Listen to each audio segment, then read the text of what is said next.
各位，我係本年度中國歷史人物舞台劇嘅監製呂志剛呂 Sir。我哋會用好多嘅演員啦，嚟自中小學生嘅演員啦，年青朋友啦，而仲有理工大學啦，甚至有老師啦，一齊去參與呢個戲嘅製作嘅。我哋期望呢個戲咧，能夠帶俾你哋除咗有視聽之餘之外咧，亦都睇到呢段還原歷史嘅真相，令大家係有所感動。多謝。好，我係周家輝，咁係今次咧呢個歷史人物舞台劇林則徐嘅編劇同埋導演。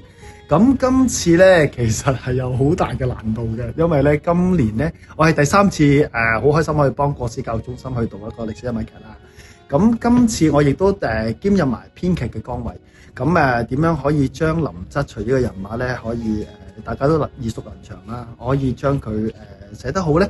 咁係我已經係編劇上嘅一個難處啦，因為佢人生發生好多事，咁今次咧會比較集中去講佢喺虎門銷煙啦，同埋鴉片戰爭前後嘅一個階段。大家好啊，我係阿 Ben。今次喺硝煙為民林則徐呢個舞台劇裏邊咧，我係飾演林則徐嘅。初頭接到呢個角色嘅時候咧，我當然就非常興奮啦，因為呢一個劇咧係一個好大嘅製作。淨係演員咧都有40人，而且演出場地係理工綜藝館，又係一個非常之大嘅場地，對演員嚟講咧都係一個好大嘅挑戰。